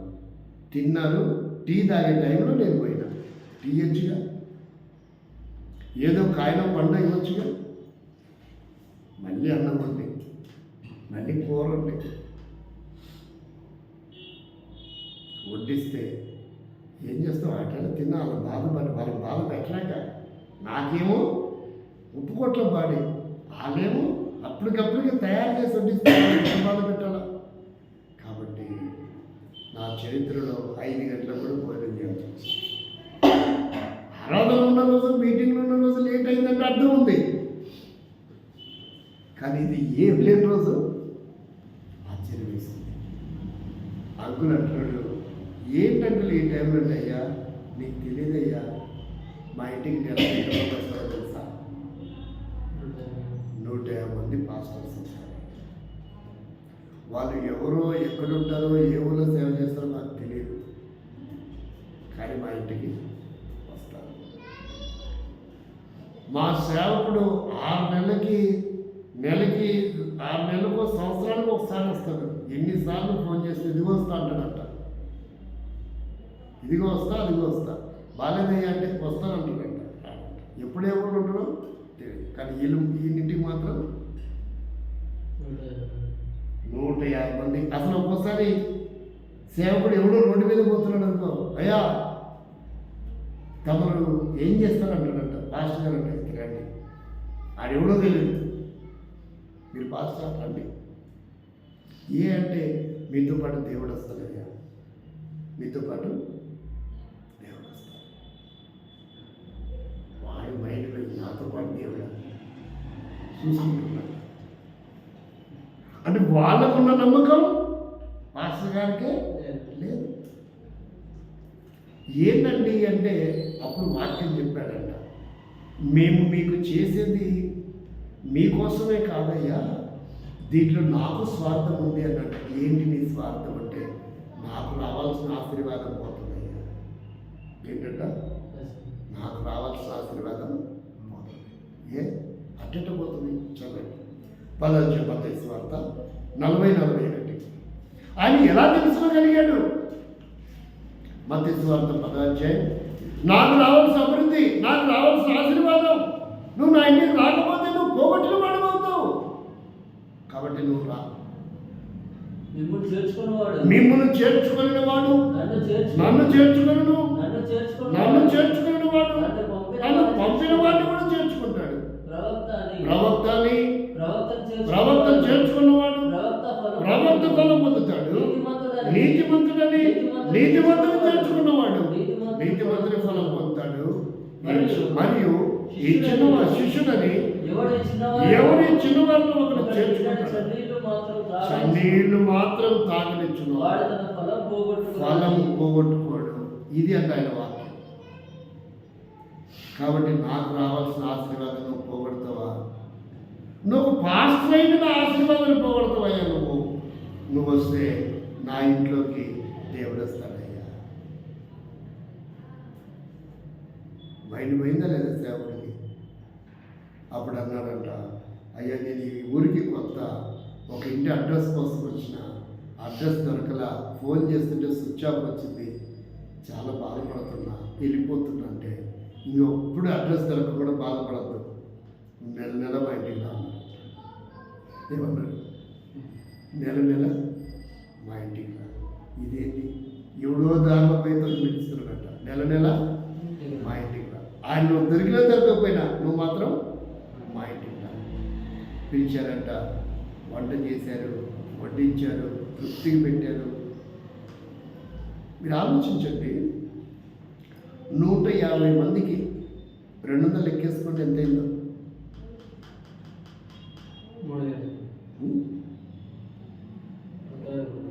150 మందికి 200 లెక్కేసుకోండి.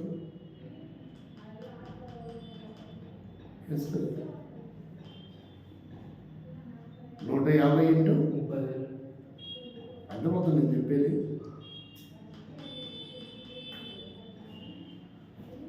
అప్పనంగా భోజనం పెట్టి సడన్గా పోయిన నెలనే వాళ్ళు నాకు పరిచయం. నా ముందు ఒక ఆయన వచ్చిపోయినాడంట. నేను కూడా ఒక ఆయన అడ్రస్ కోసం వెతుకుతా ఉన్నాను. నాకు కూడా ఫోన్ స్విచ్ ఆఫ్ వచ్చింది. ఆ ఇల్లు దొరకలా. ఇల్లు ఇక్కడి నుంచి ఎక్కడికో షిఫ్ట్ అయినారన్నారు. చివరాకి మనిషి అంటే దొరకలా. అయ్యా ఇట్లా అన్నాడు. చేసుకొని కూర్చుంటాడు ఆయన చెట్టు కింద. ఇట్లా అంటాడు. ఈ లైన్లో 2 సార్లు తిరిగినావు, ఎవరయ్యా నువ్వు ఏం చేస్తావన్నా? ఏమన్నాడు? అంకుల్ నాకు ఒక అడ్రస్ కావాలి, వాళ్ళు ఏదో ఇల్లు మారారు అన్నారు, నాకు అర్థం కాలేదు, ఇటువైపు తెలియదు అంటే మంచినీళ్ళు ఉన్నాయా? ఉన్నాయి మాట్లాడారు. కొంచెం లోపలికి రా, ఏం చేస్తారు మీరు అన్నారు. నేను పాస్టర్ పాస్టర్ అయితే బయట నుంచి మాట్లాడతారు, లోపలికి రా.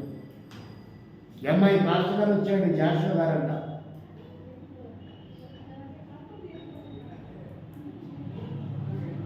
అయితే మజ్జిగ పంపిస్తాం, మజ్జిగ తాగినా ఆ వంట తయారకుల మళ్ళీ జ్యూస్ పంపించిన జ్యూస్ తాగినా 3 గంటలకి సైలెంట్ కావాలా. అప్పుడు డీటెయిల్ చెప్తున్నాడు, అయ్యా నాకు ప్రతి నెల 200 కానుక ఇస్తాను అయ్యా.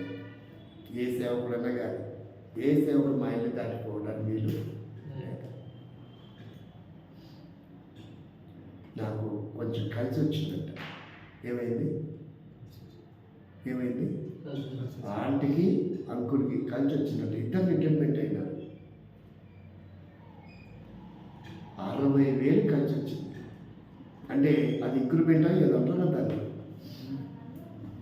డిఎల్ అంటారా, ఏవో కలుపుతారు కదా ప్రభుత్వం పింఛన్కి కొన్ని సంవత్సరాలకి. ఇద్దరు కలిసి 60,000 వచ్చిందంట.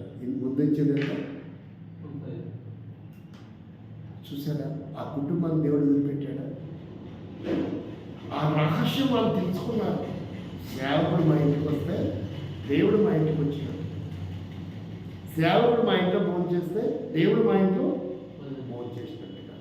మా నిధి, మా సొమ్ము మాకేమి తక్కువ కాదు, మాకు ఇంకా ఆశీర్వాదం. ఈ మర్మం చాలా గొప్పది. ఇది అందరికీ అర్థం కాదు. ఆయన ఏదో వచ్చినాలే కూర్చుంటాడు, కాసేపు ఆయనే పోతాడు. కాబట్టి ఇక్కడ మనం అర్థం చేసుకోవాలి, ఈ ఆశీర్వాదాన్ని పోగొట్టుకుంటున్నారు. దేవుని సన్నిధిలో గడపకపోవడం వల్ల ఒక రకంగా ఆశీర్వాదం పోగొట్టుకుంటే, దేవుని సేవకుడు వచ్చినప్పుడు కూడా ఒక ఆశీర్వాదాన్ని చూడండి. దేవుని వాక్యం ఏం చెప్తుందో, కొన్నేళ్ళు అలాంటి వాడు కాదు. నాకు అనిపించింది, నీ పేరేం పేరు అంటున్నాను అడిగిన, కొన్నేళ్ళయ్యా నా పేరు అన్నాడు. బయట పోయింది నాకు. మీ పేరేం పేరు అంటున్నాడు. అయ్యా నా పేరు కొన్నేళ్ళయ్యా.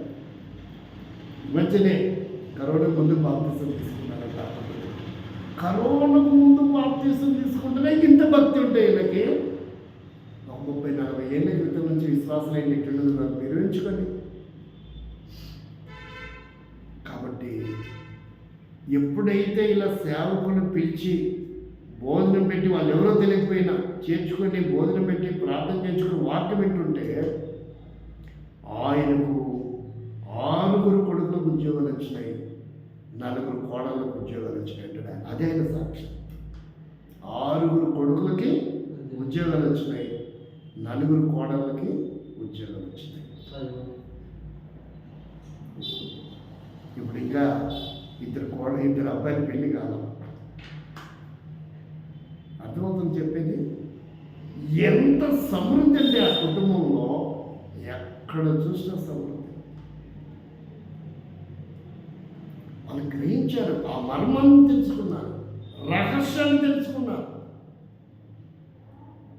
దేవుడికి ఇచ్చింది మర్చిపోవడానికి దేవుడు అన్యాయస్తుడు. 20,000 ఖర్చు పెట్టినా, నెలకి 10,000 ఖర్చు పెట్టినా. చూడండి, ఎబ్రీ పత్రికలో రాయబడిందన్నమాట. ఎంతలో నువ్వు ఖర్చు పెట్టు, అదే బంధువులకు స్నేహితులకు ఎంతలో ఖర్చు పెట్టు, ఫ్రెండ్స్కి, అది దాని వృధైపోతుంది. దేవుని కొరకు, దేవుని పని కొరకు నువ్వు ఎంత ఖర్చు పెట్టినా దేవుడు ఏం చెప్తుందో తెలుసా? పొందవచ్చు, ఆరోగ్యం పొందవచ్చు. ఇదే మర్మం, ఇదే రహస్యం. మీరు చేసిన కార్యమును మీరు పరిశుద్ధులకు ఉపచారం చేసి ఇంకను ఉపచారం చేయుచున్నట్టు చేత తన నామమును బట్టి చూపిన ప్రేమను మరచకు దేవుడు అన్యాయస్తుడు. ఇక మిగతా మనుషులకి, ఫ్రెండ్స్కి ఎంత చేసినా అన్యాయం అవుతావు. ఎక్కడ దేవుడు మాత్రం నీకు న్యాయము చేస్తాడు. అది అన్యాయస్తుడు కాదు. ఏం చెప్పాడు? మీరు చేసిన కార్యములను మీరు పరిశుద్ధులకు ఉపచారం చేసి ఇంకానూ ఉపచారం చేయించున్నట్టు చెప్తాం. ఆయన అన్యాయస్తుడు కాదు.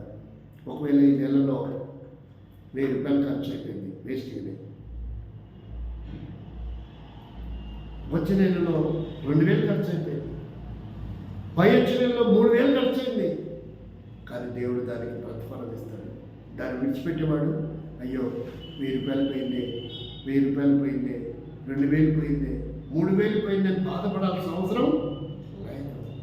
ప్రభువా, ఈ ఎబ్రీ పత్రిక 6వ అధ్యాయం 10వ వచనం నా జీవితంలో నెరవేర్చు. ఏమైనా ప్రార్థన చేసుకోవాలా?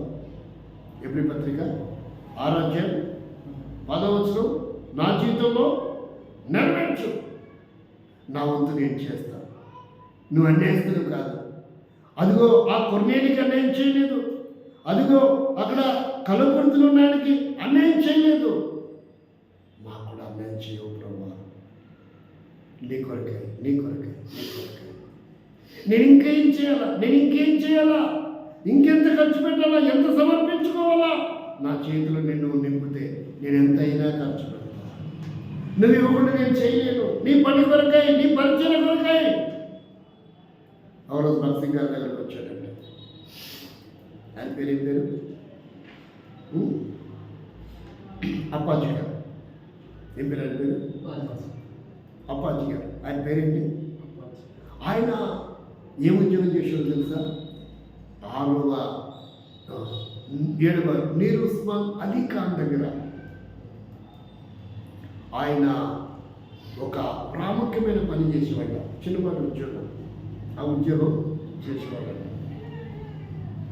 ఒకరోజు వాక్యం విన్నాడు. భక్తి గారి తీర్మానం చేసుకున్నాడంట. మారు మనసు పొందాడు, రక్షణ పొందాడు, వెళ్ళిపోయినాడు. కొంతకాలం తర్వాత వచ్చాడంట. వచ్చి బ్రదర్ మరి మీకు చర్చికి స్థలం లేదు కదా అన్నాడంట. మీకు చర్చికి స్థలం లేదు కదా, నా స్థలం మీ చర్చి కోసం ఇస్తాను. ఈరోజు ఎబ్రోడు 100 కోట్లు. ఎబ్రోడు ఎవరి స్థలం? ఆ స్థలం ఏమి ఇచ్చారు? అప్పాజీ గారు ఇచ్చారు. అర్థమవుతుందా? ఒకవేళ ఆయన ఇవ్వకపోయింటే భక్సింగ్ గారు ఆశ్చర్యం వేసిందంట. వద్దుపోయా, మా వద్దు, ఎవరికైనా నీకు అన్నాడు అంటున్నాడంట. మీకే ఇస్తాను. ఎంత చెప్పినా ఏం లేదంట. కొన్ని నెలలు పట్టింది. లేదు, మీకే ఇస్తా అంటున్నాడు. ఎవరికైనా ఇచ్చుకోమంటారా? మీకే ఇస్తాం, మీకే ఇస్తా, మహానుభావం మీకే ఇస్తా. అప్పుడు భక్సింగ్ గారు ఎంత చెప్పినా వింటలేదని, సరే అట్లయితే ఊకొద్దులే కానీ కొంత డబ్బు పుచ్చుకుంటాం అన్నమాట. డబ్బుతో ఏమో ఊకలేదు. అట్లా బలవంతం చేసి ఊరికే తీసుకోకూడదు అయ్యా, ఏదో ఒకటి చేయండి. అట్లా ఏదో కొంత డబ్బు ఇచ్చేయండి. 15,000, 25,000, 100 కోట్ల రూపాయలు తీసి సైడ్కి ఎత్తించాడట. ఆ ఏరియాలో ఒక గజ కూడా రాదు. ఇప్పుడు 25,000కి ఏం రాదు. ఒక గజ కూడా ఇక్కడే గజము 34,000 ఉన్నట్టున్నాడు. కాబట్టి నేనేం చెప్తున్నానంటే ఆయన సమర్పించుకున్నాడు. ఊరికనే దేవుడి కార్యాలు జరగవు. సల్మాన్ గారికి ఆయన కొని కట్టుకున్న సంఘం కాదు. ఏదో ఉంది ఆడ మందిరం, దాని నుంచి చేసుకున్నాడు. ఆ ఊర్లో మార్టిన్ గారికి ఆ ఊర్లో మందిరం ఉంది. ఆయన స్థలం కొని కట్టింది కాదు, ఉంది, ఇచ్చినాడు. నేను మొన్న ఒకసారి ఈయన బాప్తిజం తీసుకున్న ఊర్లో ఒక ఆయన డానియల్ గారు ఒక సేవకుడు ఉండేవాడంట. ఆయన చనిపోయినాడు. పిల్లలు లేదు, ఆంటీ ఉంది. ఆంటీ ఎప్పుడుకో వాళ్ళ ఊరు వెళ్ళిపోయింది. ఆ మందిరం ఖాళీ ఉంది. ఒక అబ్బాయి ఫోన్ చేశాడంట, గుంటూరు అబ్బాయి ఫోన్ చేసి, అయ్యా ఇక్కడ మందిరం ఖాళీ ఉంది కానీ నువ్వు అక్కడక్కడ వాక్యం చెప్పడానికి పోతున్నావు అని విన్నావు, ఇక్కడ చర్చి ఉందిరా అన్నాడు. ఏముంది? చర్చి ఉందిరా. ఎప్పుడో 30 ఏళ్ల క్రితం కట్టిన చర్చి ఫ్రీగానే వచ్చింది. అంటే ఎవరో ఒకరు సమర్పించుకుంటారు, ఎవరో ఒకరు త్యాగం చేస్తారు. మన వంతు మనం ప్రార్థన చేయాలి. దేవుని సన్నిధిలో, ప్రభువా మాకు ఇంకా స్థలం లేదు, మాకు సరైన మందిరం లేదు, ఎప్పుడు ఇస్తావు? నువ్వు తప్ప మేము ఎవరిని అడగాల? నువ్వే మాకు దిక్కు, మేము ఎక్కడికి పోలేము, మా చేతులు ఖాళీ ఉన్నాయి, కానీ మాకు స్థలం కావాలా, చర్చి కావాలా, సహాయం చేయి. నేను ఏదైనా చేయమంటావా? నా వంతు నేను, నాకు దగ్గర ఏముంది? ఇలాంటి ఒక మంచి తీర్మానం మనం కలిగి ఉండాలి, మంచి తీర్మానం. కాబట్టి దేవుని సన్నిధి అతి ప్రాముఖ్యమైనటువంటిది. ఏది కూడా మనం నష్టపోము, ఏది కూడా మనం ఏం చదివాము? ఒకటి ఏం చదివాము? పురుషులందరూ యెహోవా సన్నిధిలో కనపడాలి. దాని కొరకే మనం ప్లాన్ చేసుకోవాలి. ఆ తర్వాత భాగం చూద్దాం. నిర్గమకాండం 23:21. నేను కూడా చెప్పి ముగిస్తాను.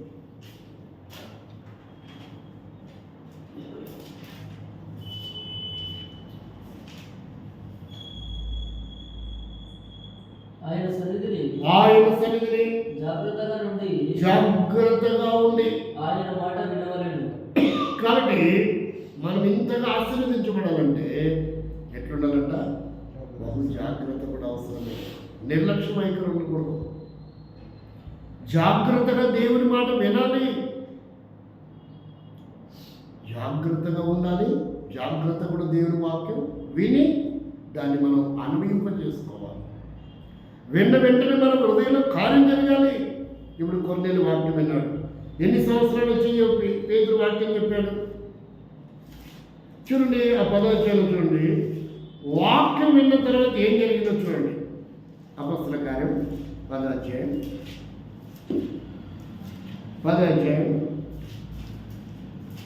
ఇప్పుడు మనం 24 చదివాం.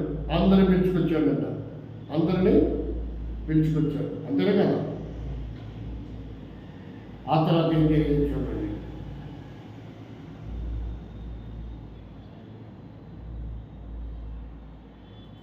ఆ తర్వాత ఏం జరిగింది?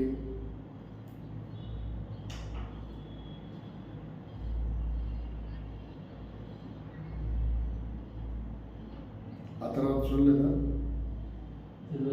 అందుకు పేతురు, నీవు లేచి నిలువు, దేనికి కూడా నరుడనే. అది కాదు, వాక్యం విన్న తర్వాత ఏం జరిగింది అదే టాపిక్. వాక్యం విన్న తర్వాత తీసుకున్న నిర్ణయం ఏంటి? అది కాదు, వాక్యం విన్న తర్వాత ఏం జరిగింది?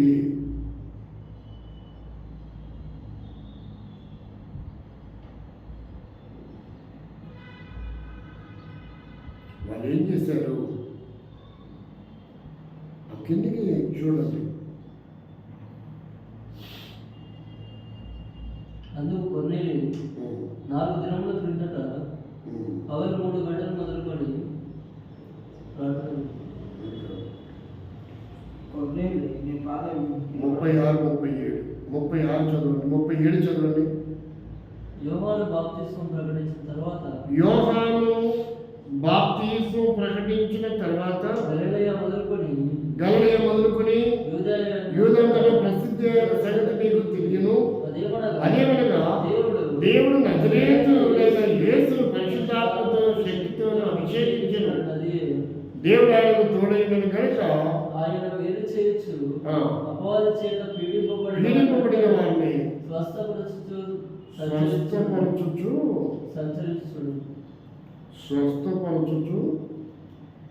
సంచరించు. ఇంకా కిందకి చూడండి. 47, 48.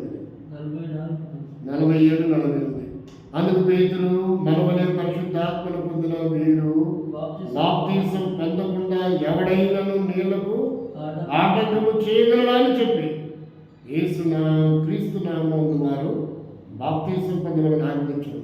తర్వాత కొన్ని దినములు తమ యుద్ధ ఉండమని వారితో వేడుకొనేది. కాబట్టి మా దగ్గరే ఉండండి అన్నారంట. ఏమన్నారు? నా దగ్గరే ఉండండి. వాళ్ళు బాప్తిస్మం కొరకు కూడా సిద్ధపడ్డారు. ఎన్ని సంవత్సరాలు విన్నారు వాక్యం? అర్థమైంది చెప్పేది? అంటే వాళ్ళు జాగ్రత్తగా దేవుని సన్నిధిలో ఉన్నారు, జాగ్రత్తగా దేవుని వాక్యం విన్నారు. పరిశుద్ధాత్మ అభిషేకం వచ్చిందంటే వాళ్ళ పేరుకి. కాబట్టి ఈరోజు చాలామంది జీవితాల్లో ఏళ్ళు తరబడి మేము చర్చికి వెళ్తాం విశ్వాసం అంటారు, కానీ కనీసం వాళ్ళకి మారుమనసు ఉండదు, ప్రార్థన ఉండదు, వాక్యం ఉండదు, ఆరాధన ఉండదు, క్రమం ఉండదు. గంటల తరబడి సోది మాట్లాడుతూ ఉంటారు. వాళ్ళ బ్రతుకు మారి ఉండదు, దేవుడి భయం అసలే ఉండదు, దేవుడి సన్నిధికి విలువ ఇవ్వరు. ఏదైతే నేను కుటుంబం గురించి చెప్పానో, నెలకి 40 నుంచి 60 వేలు హాస్పిటల్కి పెడతారంట. వచ్చేది ఎంత? ఖర్చు ఎంత అవుతుంది? బాగుందా లేదా? ఎందుకు అట్లా జరుగుతుందంటారు? ప్రతి నెల 15 నుంచి 20 వేలు అప్పాయి. ప్రతి నెల 15 నుంచి 20 వేలు అప్పాయి. ఆశీర్వాదం లేదు, దేవుని సన్నిధికి విలువ లేదు అక్కడ. 9 గంటలకు వెళ్ళాను రోజు, 12 గంటల వరకు కూర్చుంది. 3 గంటల మీటింగ్ అయిపోతుంది. సోది మాట్లాడి ఏం చేస్తాం? ఇక లాస్ట్ విరక్తి పెట్టి అమ్మ ప్రార్థన చేస్తాను, నేను పోవాలనుకున్నాను. ప్రార్థన చేస్తాను కానీ చేయండి.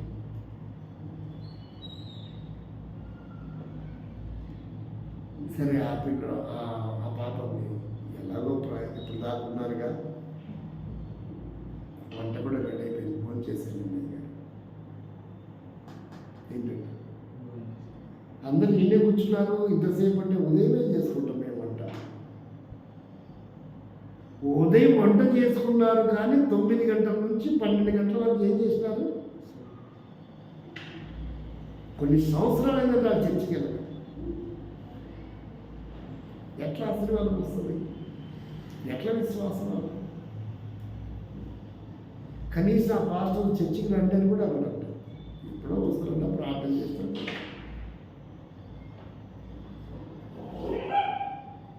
అదేం సంఘము, అదేమి క్రమము, ఆ విశ్వాసం ఏందో నాకే ఇంత కడుపు రగిలిపోతుంది. నేను ఎప్పుడు వెళ్ళినప్పుడు వారం వెళ్తానని అడుగుతా, నెలకోసారి వెళ్తానని అడుగుతా. బల్ల లేదు, ఏమి లేదు. కుటుంబాలు ఈరోజు నాశనం అయిపోవడానికి కారణం ఇదే.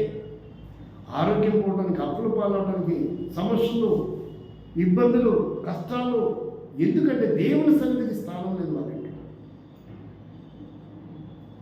అందువల్ల దేవుడు ఊరుకోవట్లేదు. కాబట్టి మనం ఎలా ఉన్నామంటే దేవుని సన్నిధిలో ఏముందంట?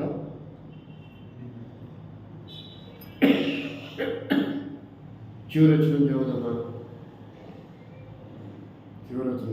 దేవుని వాక్యంలో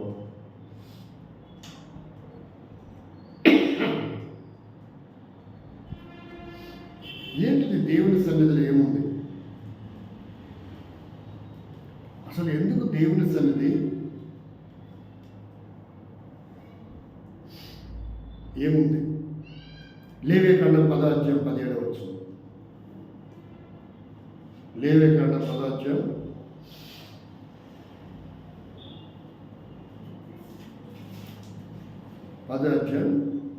19వ వచనం. అదే చెప్పింది 10-17. మీరు పరిశుద్ధ స్థలములో ఆ పాప పరిహారార్థ బలి పశువును ఎలా తినలేదు, అది అతి పరిశుద్ధము కదా. అదే చదవండి. సమాజం యొక్క దోష శిక్షను భరించి యెహోవా సన్నిధిని వారు నిమిత్తము ప్రాయశ్చిత్తము చేయుటకై ఆయన దానిని మీకు ఇచ్చారు కదా. ప్రాయశ్చిత్తం ఉంది ఆయన సన్నిధిలో. ప్రతి పాపమునకు విమోచన ఉంది. పరీక్షించుకోవాలా. ప్రభా, నీ సన్నిధికి వచ్చాను, చాలా కాలమైంది రాలా, వచ్చాను ప్రభా, ఎన్నో రోజులు గ్యాప్ వచ్చినాయి, నన్ను క్షమించు ప్రభా. మనల్ని మనమే పరీక్షించుకుంటే తీర్పు పొందకపోతామని రాయబడింది ప్రభువులో చేస్తారు. నా బలహీనతలు, నా దోషులు, నా తప్పిదములు, తొందరపాట్లు, దీన్ని బట్టి నా కుటుంబం, నా పిల్లలు, నా వంశం నాకు నష్టం జరగకూడదు ప్రభా. నన్ను బట్టి క్షమించు, క్షమించు, క్షమించు. ఇక్కడ ప్రాయశ్చిత్తం ఉంది. నా కొరకు యజ్ఞపశుల బలిగా నువ్వు చేయబడ్డావు. నాకు కూడా ప్రాయశ్చిత్తం కలిగించు. నన్ను కూడా క్షమించు. ఎప్పుడైతే ప్రార్థన చేస్తామో ఒక అద్భుతం, ఆశ్చర్యకరమైన జీవితంలో జరుగుతుంది. నీ దోషములన్నిటికీ పరిష్కారం, విమోచన, విడుదల పొందుతావు. అద్భుతం, ఆశ్చర్యకరం నీ జీవితంలో జరుగుతుంది.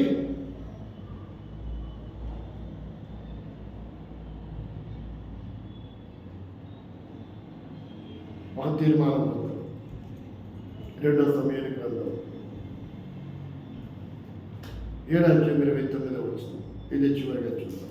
7:29 ఏంటి ఆయన సన్నిధి? ఎందుకు ఆయన సన్నిధి? దయచేసి నీ దాసుడైన నా కుటుంబము నిత్యము సన్నిధిని ఉండటట్లుగా దానిని ఆశీర్వదించు. అంటే దేవుని సన్నిధిలో నిత్యము ఉంటే ఏమవుతుందంటే అది ఆశీర్వాదం పొందాలనుకుంటే దేవుని సన్నిధికి త్వరగా రావాలి. ఇప్పుడు దానికి ఆపోజిట్ ఏంటి? దేవుని సన్నిధి దూరం అయితే ఆశీర్వాదానికి ఆపోజిట్ చెప్పాలి. ఇంకా నేను చెప్పాల్సిన అవసరం లేదు, మీరే తీర్మానం చేస్తారు. దేవుని సన్నిధికి దూరమైన వాళ్ళ జీవితంలో ఏం జరిగింది? దేవుని సన్నిధి ఉంటే ఏం జరుగుతుందో దేవుడు చెప్తున్నాడు. మీ సన్నిధిలో దావీదు తీర్మానం చేస్తున్నాడు. ఈరోజు తీర్మానం నిత్యము మీ సన్నిధిలో నా కుటుంబం నేను ఆశీర్వాదం పొందాను ప్రభు. అటు అనుభూతి నాకు ప్రసాదించండి. దానికి నేను దూరం అయ్యాను, నన్ను క్షమించండి. ఎక్కడెక్కడో నేను సమయాన్ని వెచ్చిస్తున్నా, ఎవరెవరితోనో గడుపుతున్నా, దేనికో సమయాన్ని గడుపుతున్నా, నీ సన్నిధికి రాలేకపోతున్నా ప్రభు. ఆశీర్వాదం నేను పోగొట్టుకుంటున్నా, నన్ను క్షమించు ప్రభు. తీర్మానం చేసుకుందాం, ప్రార్థన చేసుకుందాం.